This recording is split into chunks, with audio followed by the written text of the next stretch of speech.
Okay, finally got this YouTube live running and ready to go. Welcome, everybody. This is the Speak Up for Blue live podcast, episode 175.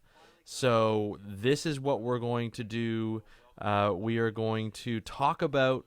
Hold on one second here. I'm having a little bit of a reverb. One sec here. Okay, sorry. I was getting some reverb from the live setting.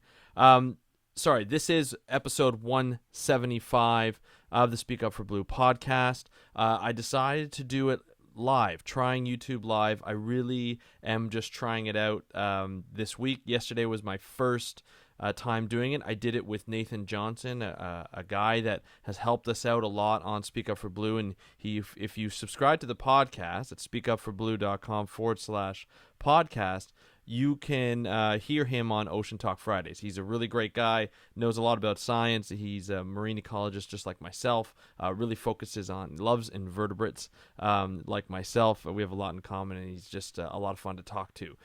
If you haven't really heard of me or of Speak Up for Blue before, what we do here at Speak Up for Blue is we help you, we guide you to live for a better ocean. That's essentially what we do.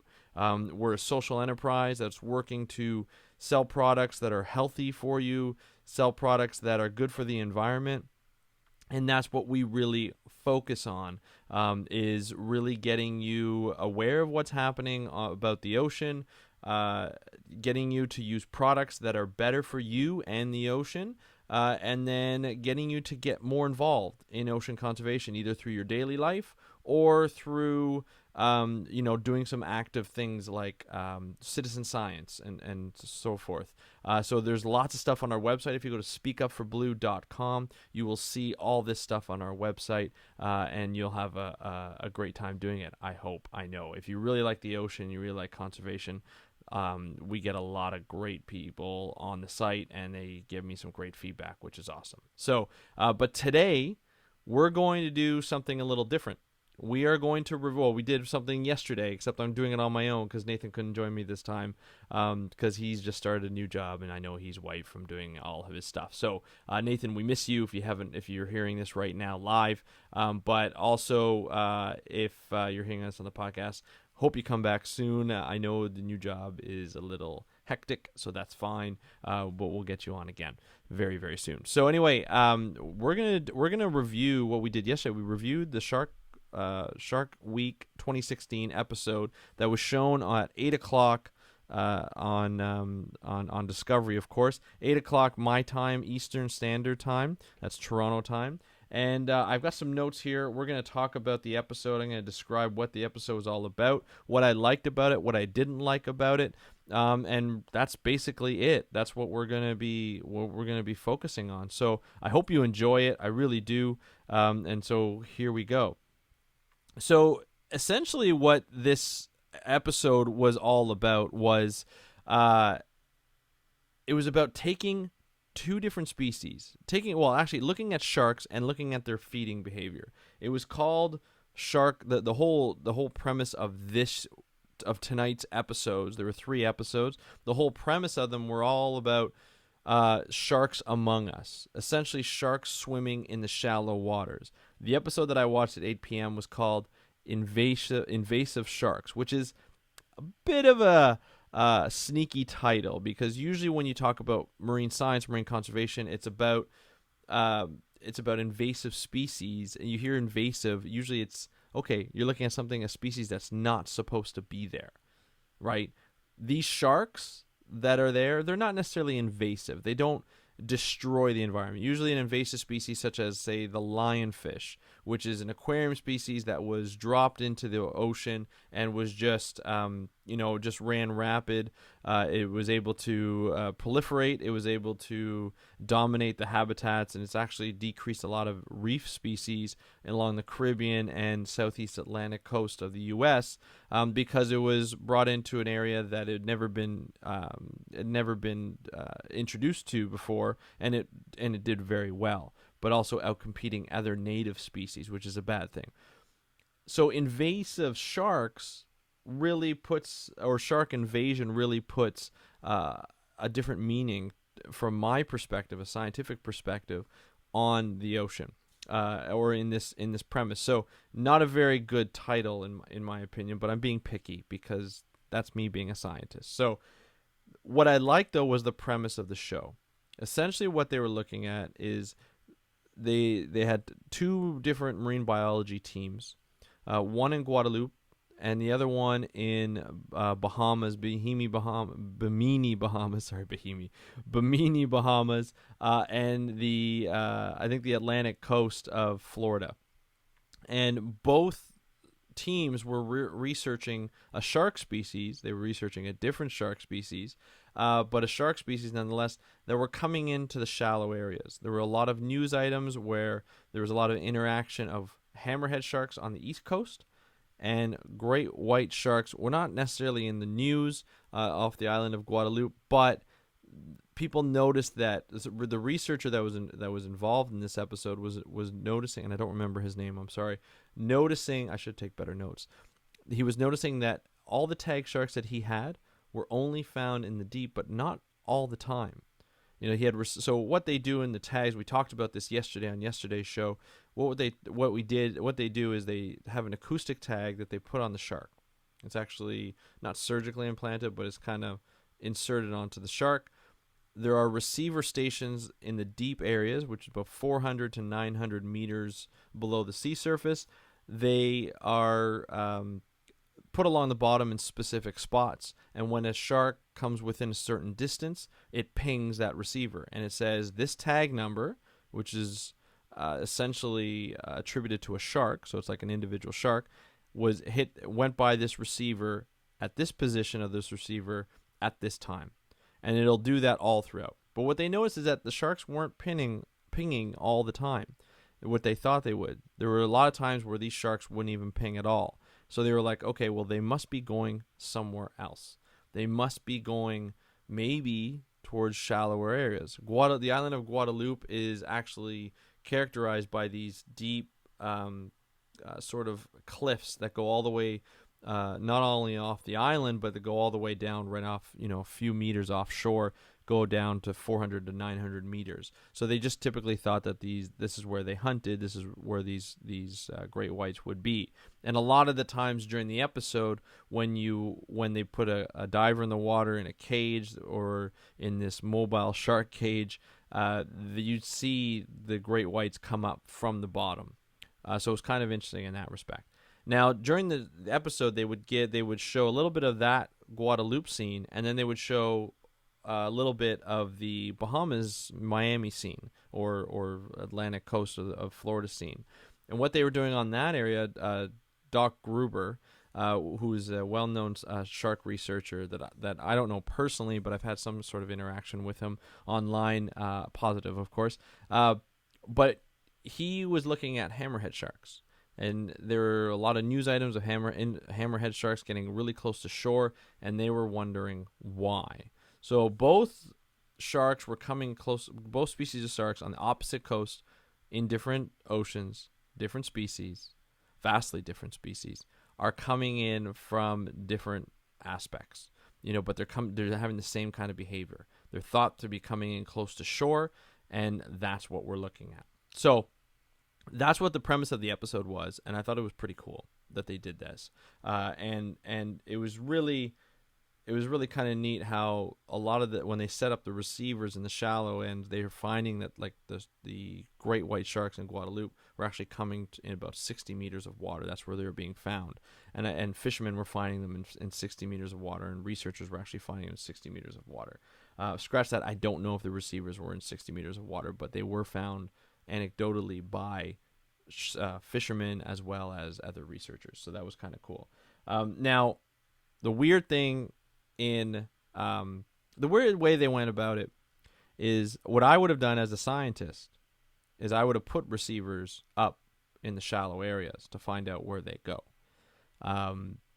They didn't do that. They wanted to catch these sharks on camera, and they wanted to see them in these shallow areas. And I guess I can understand, because you want to see, anecdotally, you want to see these sharks. You want to catch them in the act, sort of in these shallow areas. But scientifically, it doesn't really provide a lot of evidence. You may catch one or two sharks, or maybe three sharks in the shallow areas, but you may not. That may just be a chance, right? A random occurrence if you catch them once. During the episode, they never said they went back a number of times. They did go during the day. They did go at night. During the day, they weren't necessarily there. At night, they found multiple ones. However, when they were in this little mobile shark cage, they had a man in this little mobile shark cage at night, going out in the complete darkness. Really freaky kind of thing, because they were showing the camera almost from the perspective of the diver that's in this mobile shark cage.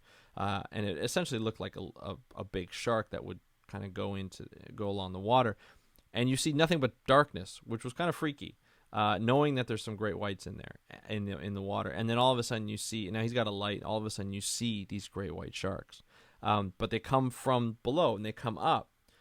You never really see them in the 60-meter area, sort of 60-meter shallow area. You always see them coming up from depth, but you never actually see the bottom. So you never actually know if they're in 60 meters of water or in a depth lower than that. Actually, at one point they did mention that the shark's at 65 meters, then he comes up to 35 meters, then he comes up to 25 meters, and then he was within sight. So it was really confusing to find out, did they actually come into the shallow areas or did they not? Like I said, scientifically, if you put some receivers along there, they did tag more sharks, 4 more sharks that they mentioned in the episode.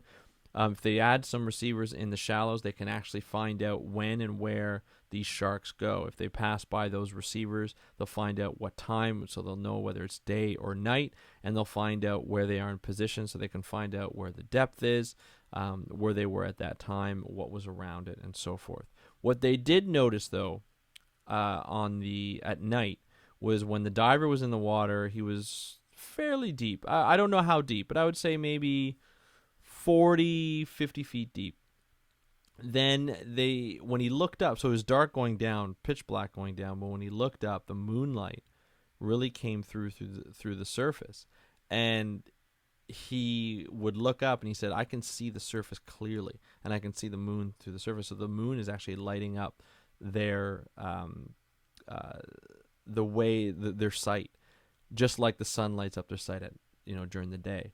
So from a shark's perspective, this might be a better way of hunting seals at night, because the seals can't see them in the depths, even more so at night than they can't see it during the day.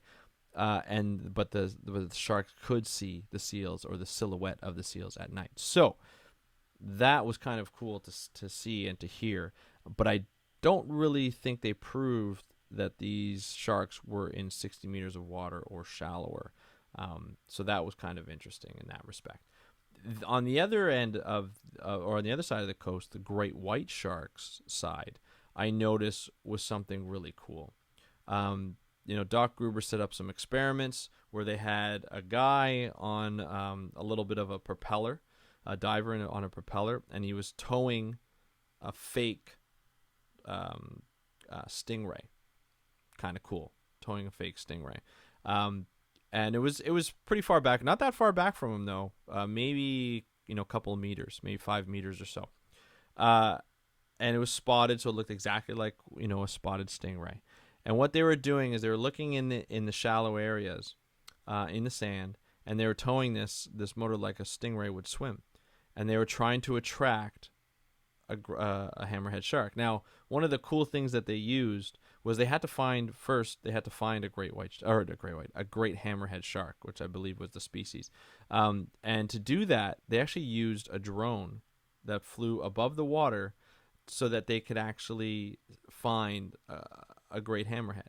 Once they found the hammerhead shark, their boat would go close to the guy with the tow motor, would go close, and the stingray would go close, and they would try and bait the stingray, I guess, with some sort of food. I don't know what kind of fish it was, but they would bait it with I guess attach it to the stingray to make it kind of fishy smell, attract the hammerhead. The hammerhead would actually follow it and eventually bit, and if I'm not mistaken, it actually bit the right wing off of this prosthetic stingray, which was kind of interesting because it's not real, so why would you let them bite it off? But what can you do? But what was cool is they used the drone to actually find these hammerhead sharks because it's such clear water and it's so shallow that you can actually see them. And these hammerhead sharks are quite long.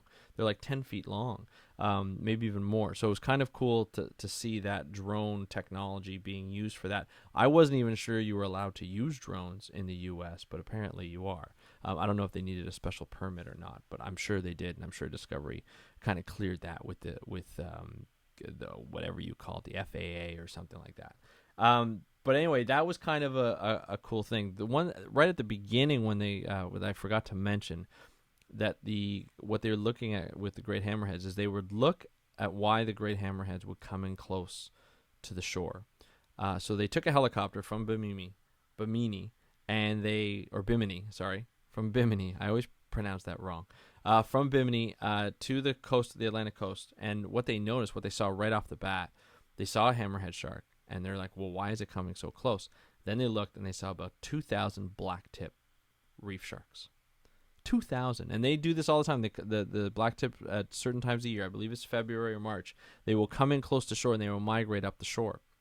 And there's tons. Like I said, there's 2,000 of them estimated by Doc Gruber. And so they were watching this hammerhead sort of hunt these fish down, these other sharks down to eat them because they were smaller, and I guess he can fit them in his mouth. So it was kind of interesting to watch that. And then what they did is they actually plopped in these rigs with a GoPro on them so that they can actually in certain areas where they found the hammerhead, so that they can actually watch this hammerhead shark go after these prey, these blacktip reef sharks. That was kind of neat. One fact that I didn't know about great hammerhead sharks is that they can turn on a dime. They're very efficient and very flexible, so they can do a really quick turn. And apparently that's how they hunt, is if the more they turn, that's that they're actually honing in on something, and they actually can find something. So I thought that was kind of interesting. They really showed it later on in the show when they actually put the stingray prosthetic underneath some sand and had it come in, and it really did a lot of big turns. They said, oh, there we go. You can hear them say, there it goes. It's really turning now. It's turning hard. And then boom, it would grab the stingray. So really cool things that I like to see in those in these episodes was looking at these different species of sharks, same type of behavior, known for hunting in deep waters, but they both come into shallow waters to hunt. On the hammerhead shark side, they said the reason why it's actually better for them to hunt in the shallows, actually gives them an advantage, is because when a stingray is underneath the sand and is detected by a hammerhead shark, the stingray has really nowhere to go. In deep water, it can swim up 10 feet, 20 feet, 30 feet, and then back down, and it has a lot of ways to get away, a lot of room to get away. But when they're in the shallow areas, it doesn't have that much room to get away. So it can only go up 2 feet and then come back down, and the shark's there. It can only go right, left. It can't go very far without this shark being able to pounce on them. So there's less room for it to move. That height, that depth really restricts the movement of the escape response of the stingray.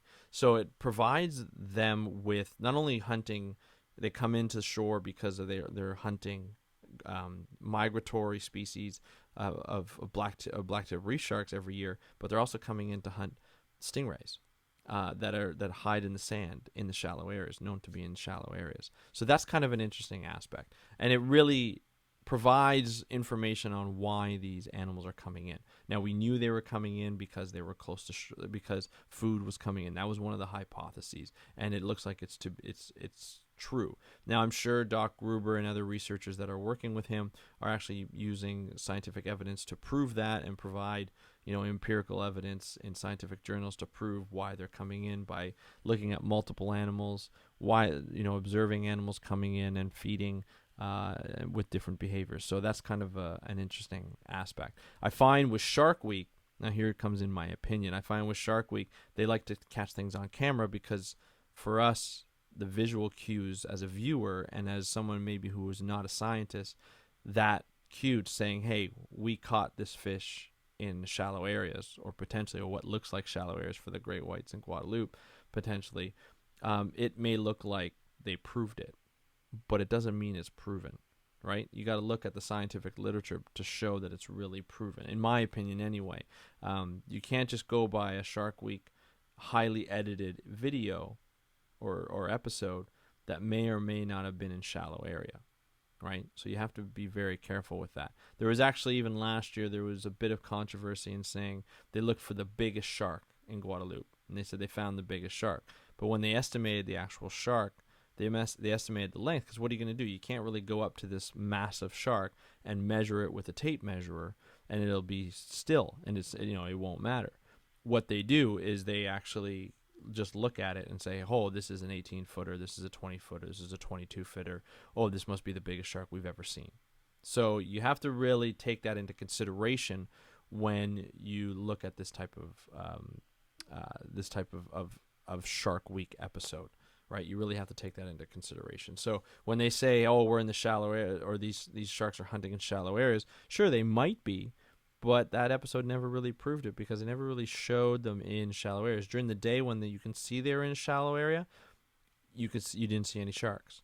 But when they weren't in the shallow area, or what looked like wasn't shallow, you see these sharks coming from below and coming out of nowhere.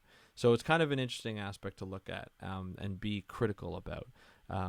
But these shows are edited, and they have a storyline, they have a narrative, and sometimes the narrative's good. Like yesterday, when we followed Tiger Beach, the episode of Tiger Beach, when we followed Neil Hammerslags and his lab to look at these tiger sharks and why there were so many tiger sharks at Tiger Bay. That was a great story, and they were actually able to prove that. And maybe because I'm more familiar with the research, they actually show that research, or I know that research is alive and well. With this one, especially the great white shark one, I just don't believe it, because they keep going back to Guadeloupe and keep trying to find the biggest shark ever, and they don't really show any kind of true evidence to show that. They show a lot of special effects and a lot of editing, and they make it seem more intense than maybe it is. I always find it interesting how when a diver sees a shark, he gets almost like a panic in his voice or an excitement in his voice. Now, I have to admit, if I were diving in the with sharks, and I was in a mobile cage or in a cage at all, your adrenaline gets pumping. So, you're gonna, when you see a shark, you're gonna yell, "Oh my God, there's a shark! There's one! It's huge! It's massive!" And your perception kind of goes off. However, if I saw sharks more and more often, maybe I won't, freak out as much. But I think normally I would. So I can kind of see where they're coming from, but I find the show makes it, especially the way the music goes, and it makes it seem like it's a panic mode when it doesn't seem to be that panicky a lot of the time. So we have to really look at that when we look at some of these shows. I want to make one quick comment. That's the end of my review for that show, but I want to make one quick comment. I caught a little bit of the 10 p.m. show before I came on live here, and that was looking at a way to use magnets to repel sharks away from specific areas. That was kind of a cool thing, a cool storyline, because what they did is they actually took two people who had been bitten by sharks in the past. One was a 16-year-old boy, I believe. I think he was 16, who was bit like 6 months previous to recording that episode by a bull shark, and another guy who's been on the show a number of years, who had lost his leg and his arm and he had prosthetics to a shark attack. Both of them were trying out this new repellent. They were in a cage. They had set up a bunch of PVC pipes on floats, and then these magnets attached to these PVC pipes, and they were all in a line like a barrier. Now, normally without the magnets, these sharks would probably be able to go through those no problem. They put chum on the inside of that box where they cordoned off with those PVC pipes. Normally you'd think, oh, this is not going to hold a shark. It's not a net. The shark can get through it really easily without a magnet. However, they noticed, according to Shark Week, they noticed that the sharks wouldn't go past the magnets. they actually, as soon as they touched the magnet or got close to it, they actually moved quite quickly away. There was a bit of an escape response. They also used those were the bull sharks. They also used hammerhead sharks as a test animal. They had what looked like a prosthetic stingray. They buried it. This one had no magnets. The shark went out, and they baited it. The shark went after it. They used the same one, put magnets inside, baited it. The sharks wouldn't go near it. They'd actually go over it and actually go out of its way and go down. Now, magnets make sense. Using magnets, especially with sharks that are migratory, that have been known to use sort of an electromagnetic sense or electromagnetic pathway to guide their migration. Hammerhead sharks have been known to use that. So using a magnet that may sort of offset or propel them away from a specific object that it's attached to makes sense to me. Now you wonder what all these other shark repellents have been doing that haven't really been as effective. You really wonder why these magnets haven't been used before as a way of repelling sharks. Maybe it's too simple. Maybe you can't sell it. I don't know.